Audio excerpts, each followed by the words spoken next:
We begin in Europe. It's protest season in France, where protests against a pension reform bill have been dominating headlines.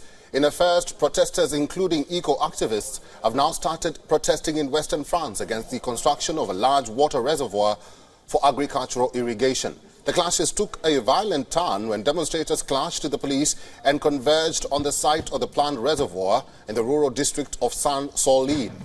Similar demonstrations took place in October last year and resulted in injuries.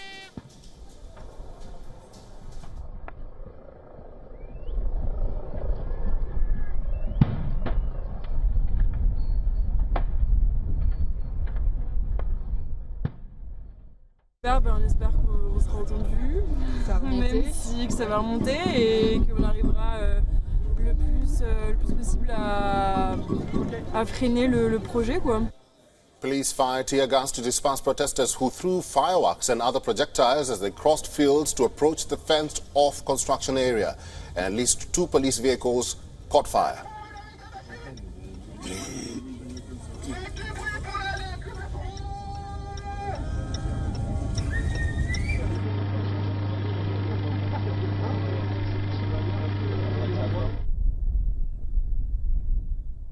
Dire que les gendarmes qui ont procédé aux évacuations des manifestants blessés ont, pour une partie d'entre eux, été parfois pris à partie par les éléments les plus radicaux, empêchant ainsi les opérations de secours et complexifiant l'arrivée des médecins sur le site. Je veux évidemment déplorer ces actes absolument inqualifiables qui ont retardé les secours de façon insupportable. The French government has deployed over 3,000 police personnel for the protests, and around 1,000 radical individuals are expected among the protesters. France witnessed one of the worst droughts on record this summer, due to which the debate over water resources in the European Union's biggest agricultural sector has drastically sharpened. Artificial reservoirs have been supported by some farmers as a way to use water efficiently, but have been decried by critics as outsized and favoring large farms. Dire que les gendarmes qui ont procédé aux évacuations des manifestants blessés ont, pour une partie d'entre eux, été parfois pris à partie par les éléments les plus radicaux, empêchant ainsi les opérations de secours et complexifiant l'arrivée des médecins sur le site. Je veux évidemment déplorer ces actes absolument inqualifiables qui ont retardé les secours de façon insupportable. Ce qui se passe aujourd'hui, cette convergence des luttes pour l'eau, c'est la même que pour les retraites, c'est la même violence qu'on nous met. On nous pique notre travail, notre eau, et c'est pour quelques-uns. Et ça, c'est pas normal. L'État policier protège ça. And for more on this, our correspondent Ross Cullen joins us live from Paris, and we are also joined by Peter Kleppe, who is the editor-in-chief of Brussels Report and a policy analyst for the EU Brexit Eurozone from Brussels. Thank you both for joining us. Ross, I will start with you. Give us a glimpse of the situation on ground. Have the protests escalated? Yeah, this weekend we did see these protests over the construction of what's described as a mega basin, so a large reservoir, and there's a number of reservoirs that are going to be constructed, an agreement between the states and farms in the area to try to capture as much water as possible in the autumn and the winter to deal with spring and summer droughts, which are becoming more frequent. We even had a winter droughts this January and February as well. That has meant that the water levels already so far this year are low, and that is going to make the situation especially complicated heading into June, July and August, the end of the spring and into the summer as well. We did see pretty intense clashes between the police and the demonstrators this weekend at Sainte-Soline, that location where it's taking place towards the western Atlantic coast in France. And the situation obviously comes on top of the 9 major days of mobilisation that we have seen against the pension reform, with the 10th one due to get underway tomorrow, March the 28th. Ross, what's the significance of the water reservoir, and what are the protesters agitating the government to do?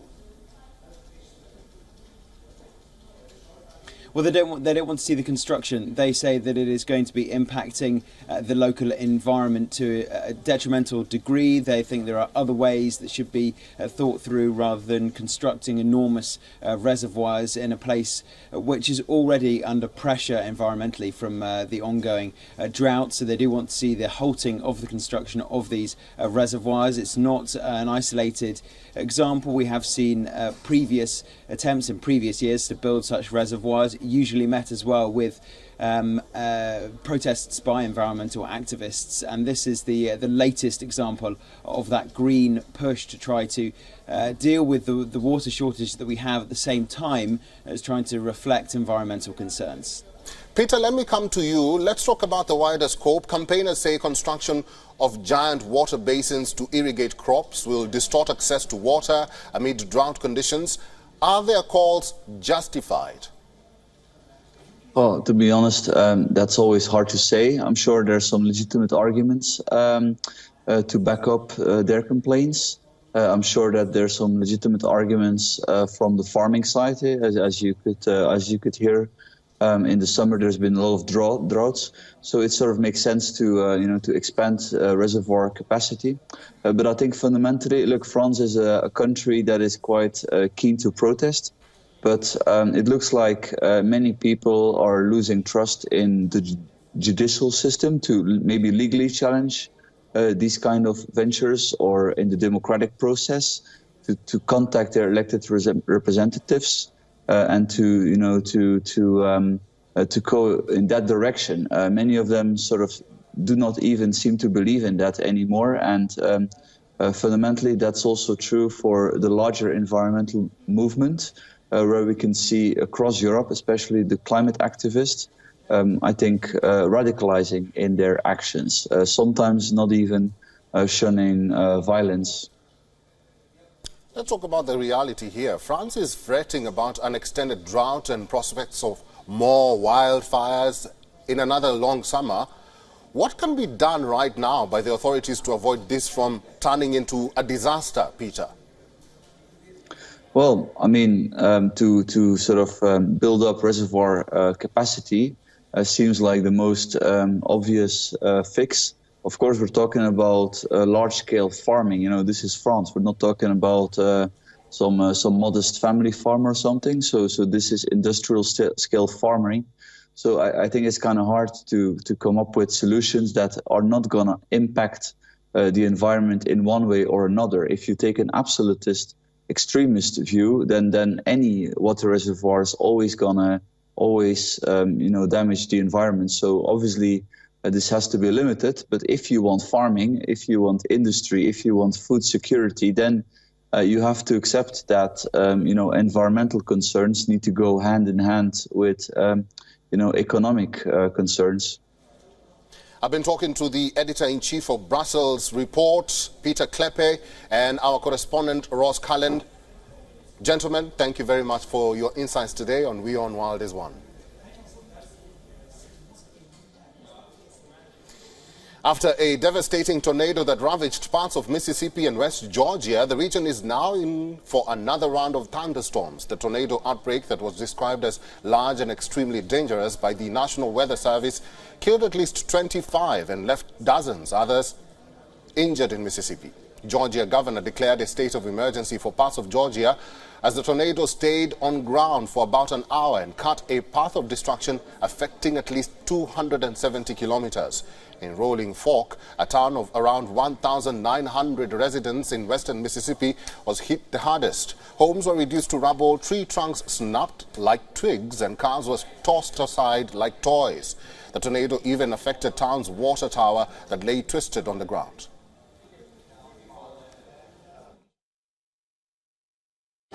"20 years gone. I've been in here 20 years, and it's gone. Now I got to start from the bottom and come back up." Amid grieving and search and rescue operations, President Joe Biden approved a disaster relief package for Mississippi, making funding available to those impacted by the storm devastation.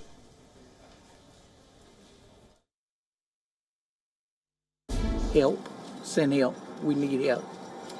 Right now we're in need of a place to stay. because we stand with family members right now. In Silver City, a rural community of around 300, residents described locking themselves in interior rooms and cowering inside bathtubs as a tornado swept through.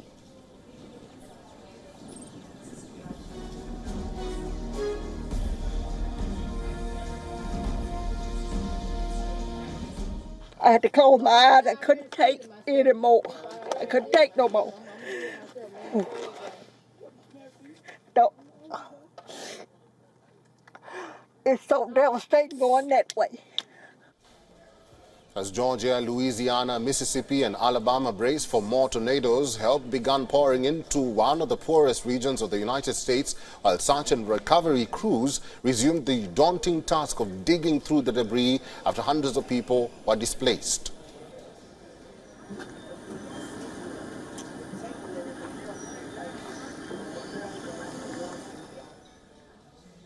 Spain's first major wildfire of the year raged in the eastern Valencia region on Friday. The wildfire scorched more than 7,000 hectares of forest and forced at least 1,500 people to evacuate from the Valencia region. More than 500 firefighters were deployed on the spot and received assistance from at least 18 planes and helicopters as locals sought safety in shelters operated by the Red Cross and several other charities.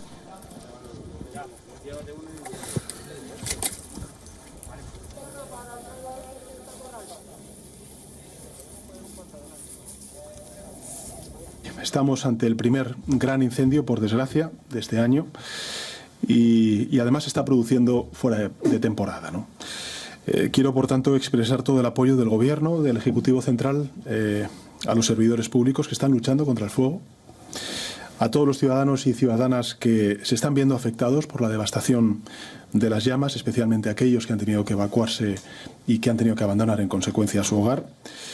Y lo único que puedo pedir es máxima prudencia, máxima precaución. According to local authorities, strong winds and summertime temperatures have resulted in the wildfires, even though firefighters thought they were controlling the spread of the flames. Although the cause of the fire is still unknown, the area has experienced several months of dry weather, leaving behind combustible dry wood. However, the incident has once again thrown light on the effects of the rapidly deteriorating climate crisis.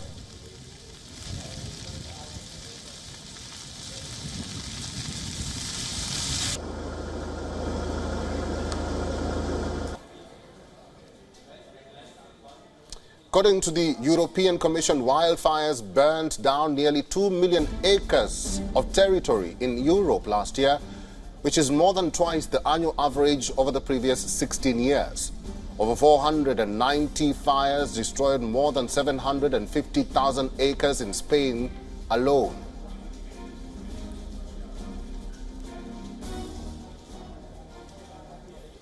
El viento para el fuego es lo peor que hay, ¿no? Entonces parece que lo habían dominado esta mañana, pero aquí todavía se ven llamas. Y entonces pues eso, estamos un poco preocupados, ¿no? Por si la cosa se cambia el viento y se complica. Esperemos que no. Although Spain is not the only country in Europe experiencing a drought, according to a recent European Commission report, drought alerts have been issued for southern Spain, France, Ireland, Britain, northern Italy, Greece, and some areas of Eastern Europe. Low water levels could affect strategic sectors including agriculture, hydropower, and energy production, the Commission has warned. Es que nos estamos dando cuenta que estamos en una tierra abandonada. O sea, estamos en una zona despoblada, abandonada, y eso ya se ha puesto en manifiesto. Antes lo sabíamos, pero parece que como que estaba ahí. Pero en el momento que ese abandono ha tenido unas consecuencias tan catastróficas, es cuando las poblaciones nos hemos dado cuenta y hemos dicho, pero ¿qué está pasando? O sea, ¿qué hemos hecho para merecer esto? The United Nations issued a warning last year that wildfires are expected to rise by 30% by 2050 and by 50% by the end of the century as a result of emissions that warm the globe.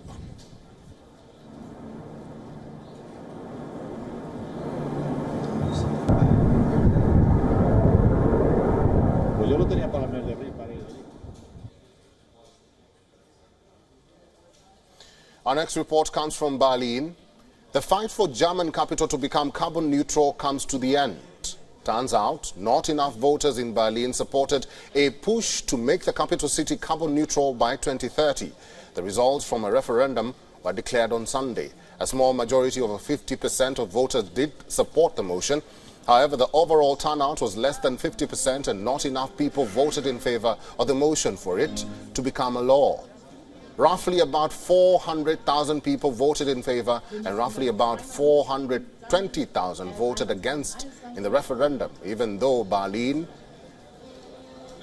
But an additional condition made all the difference. In addition to a majority of positive votes, the initiative needed at least 608,000 yes votes to make the results binding.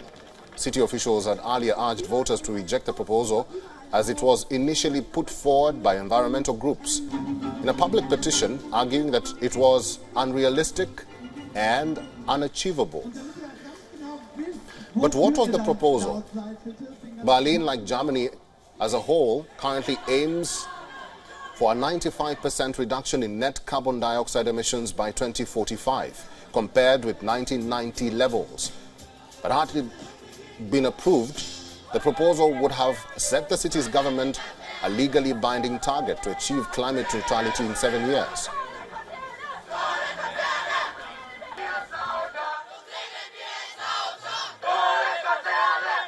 Momentan wird Berlin erst 2045 klimaneutral werden. Das ist leider viel zu spät, um die Klimakrise noch aufzuhalten. Deswegen wollen wir mit unserem Gesetzesentwurf es vorziehen auf 2030. Das ist natürlich ein sehr ambitioniertes Ziel, aber es ist laut Machbarkeitsstudien machbar. Und es ist so wichtig, dass wir einfach als Bürger und Bürgerinnen in Berlin ein Zeichen geben, also einen Auftrag an die Politik. Wir sind bereit, eine sozial gerechte Klimawende einzuleiten.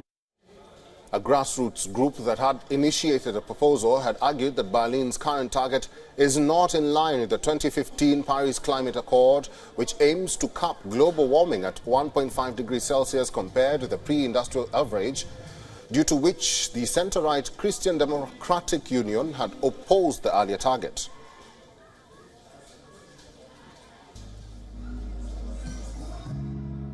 Ich fürchte, es wird knapp.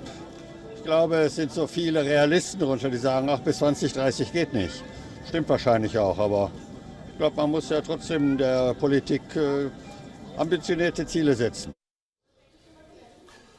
Water covers about 70% of our planet, and it is easy to think that it will always be plentiful. However, fresh water that we drink, bathe in, irrigate our farm fields with, is incredibly rare. Hence, only 3% of the world's water is fresh water, and 2/3 of that is tucked away in frozen glaciers or otherwise unavailable for our use. As a result, at least 1.1 billion people worldwide lack access to water, and over 2.7 billion people find water scarce for at least 1 month of the year. To address the issue of water crisis worldwide, the first major United Nations conference on water in over 45 years kicked off on Wednesday with an urgent call to sustainably manage the world's most important resource. Key driver across economies and policy making. It is a conference on today's world. Excellence, il ne peut y avoir de développement durable sans eau. À l'heure où cette conférence historique touche à sa fin, réaffirmons notre engagement au service de notre avenir commun. Prenons dès à présent de nouvelles mesures pour bâtir un avenir où l'eau sera garantie pour tous. The conference addressed issues related to protecting aquatic ecosystems, improving management of water resources, increasing water reuse, and promoting cooperation across borders on water use. There are 171 countries attending the conference, including over 100 ministers on the speakers list, along with more than 20 organizations. The United Nations World Water Development Report 2023 was released on the eve of the conference. The report says at least 26% of the world's population doesn't have access to safe drinking water, and over 46% lacks access to basic sanitation. It paints a stark picture of the huge gap that needs to be filled to meet United Nations goals to ensure all people have access to clean water and sanitation by the year 2030.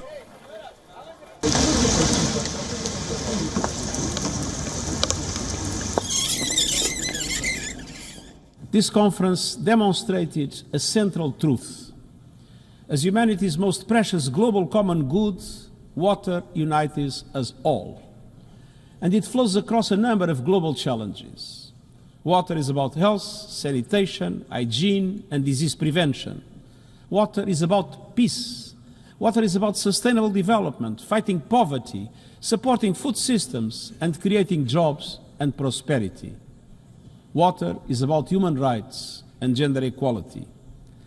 That is why water needs to be at the center of the global political agenda. Moreover, the report points out that many of the water systems that keep ecosystems thriving and feed a growing human population have become stressed. Rivers, lakes, and aquifers are drying up or becoming too polluted to use. More than half the world's wetlands have disappeared. Some other findings. The agriculture sector is among the biggest consumers of water. It is also responsible for massive wastage due to inefficient procedures used. At the current consumption rate, the situation will only get worse. By 2025, 2/3 of the world's population may face water shortages, and ecosystems around the world will suffer even more. It means developing new alternative food systems to reduce the unsustainable use of water in food production and agriculture. It means designing and implementing a new global water information system to guide plans and priorities by 2030. It means integrating our approach on water ecosystems and climate to reduce greenhouse gas emissions and strengthen communities. And this includes resilient infrastructure, water pipelines and wastewater treatment plans, and ensuring every person in the world is protected with early warning systems against natural disasters by 2027. In addition, climate change is altering weather patterns with shortage and droughts in some areas, while flooding in others.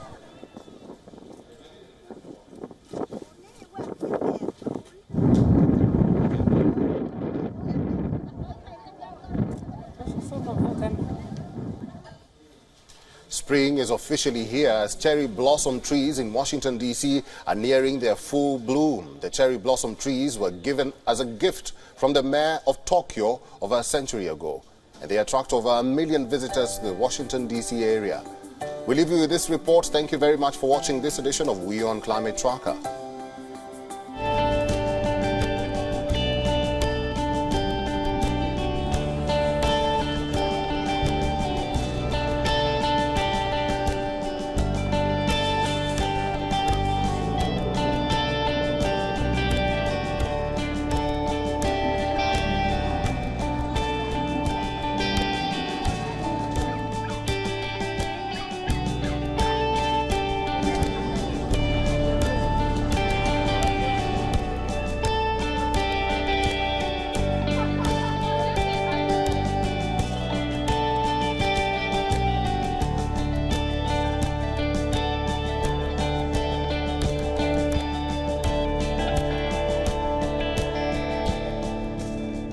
WION is now available in your country. Download the app now and get all the news on the move.